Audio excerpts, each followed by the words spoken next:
Hello everyone, আসসালামু আলাইকুম। এই তো সকাল সকাল ঘুম থেকে উঠলাম। সকালের নাস্তাটা তৈরি করব, আর গতকালের মাছ ফ্রিজে রেখেছিলাম, তো এই মাছটা আজকে কাটবো, তাই সকাল সকালই ঘুম থেকে উঠলাম। তো প্রথমে ঘুম থেকে উঠেই ফ্রিজে চলে গেলাম। ফ্রিজে মাছ রাখা ছিল, তো এই মাছ আর ভাজির জন্য আমি গাজর নিলাম। তারপর আমি মাছগুলা পানিতে ভিজিয়ে রাখবো, নাস্তা শেষ করে তারপর আমি মাছগুলা কাটবো। তো আমার হাজব্যান্ড কি একটা বোকা কাজ করছে, 3টায় পাঙ্গাস মাছ নিয়ে আসছে। 3টা পাঙ্গাস মাছ কীভাবে খাবো? উনি যদি আরেক রকমের মাছ আনতো তাহলে একদিন পর পর খাওয়া যেত। এখন 3টা পাঙ্গাস মাছ, এখন আবার আগামীকাল তাকে মাছ আনতে হবে, অন্য রকমের মাছ। তো বড় মাছটা আনছিল ঠিক আছে, আবার ছোট মাছটা কেন আনলো বুঝতে পারলাম না।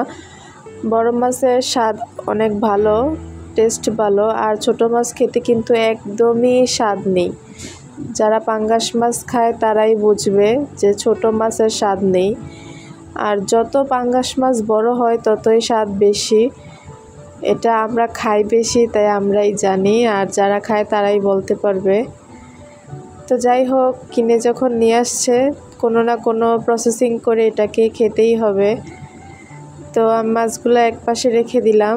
তো এগুলা অনেক ঠান্ডা বরফ হয়ে আছে, তো বরফটা গললে আমি মাছগুলা কেটে নেব। তো এই ফাঁকে আবার আমি এখানে ভাজির জন্য আলু আর গাজর কাটতেছিলাম। তো প্রতিদিন একঘেয়েমি কাজ ভালো লাগে না, হঠাৎ অন্য কিছু খেলেও পারতাম। প্রতিদিনই রুটি ভাজি আর ভালো লাগছে না।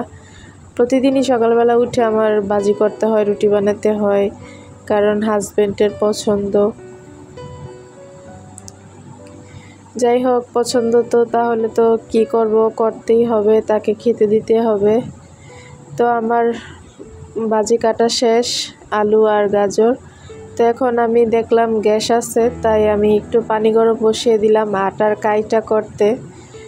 আটার কাইটা না করার আগেই দেখলাম যে গ্যাসটা চলে গেল।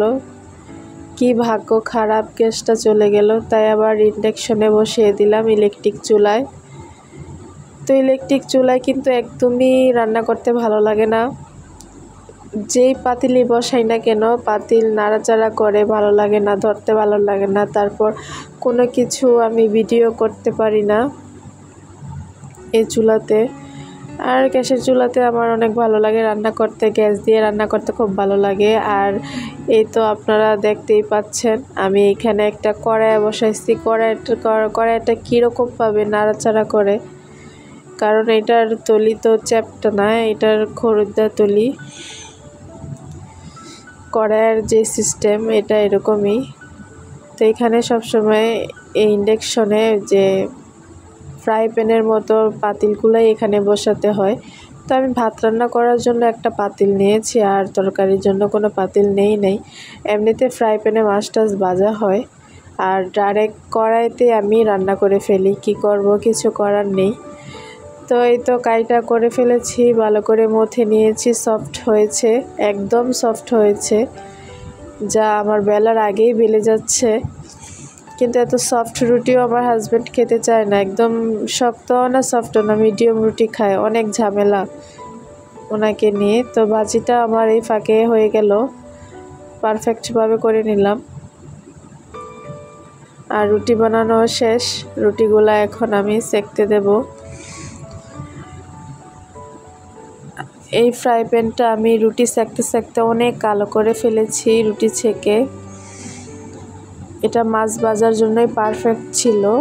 আর রুটি বানিয়ে আমি ফ্রাই প্যানটা মাত্র 6 মাস বয়স ফ্রাই প্যানের, এর মধ্যে আমি কালো করে ফেলেছি, আর এগুলো আমি উঠাইতেও পারি নাই।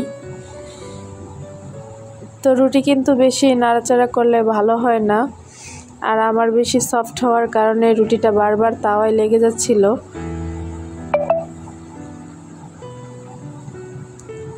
রুটিটা 3টা উল্টান পাল্টান দিবেন, তাহলে দেখবেন একদম পারফেক্টভাবে একটা সুন্দর রুটি হয়ে গেছে, ফুলকো রুটি।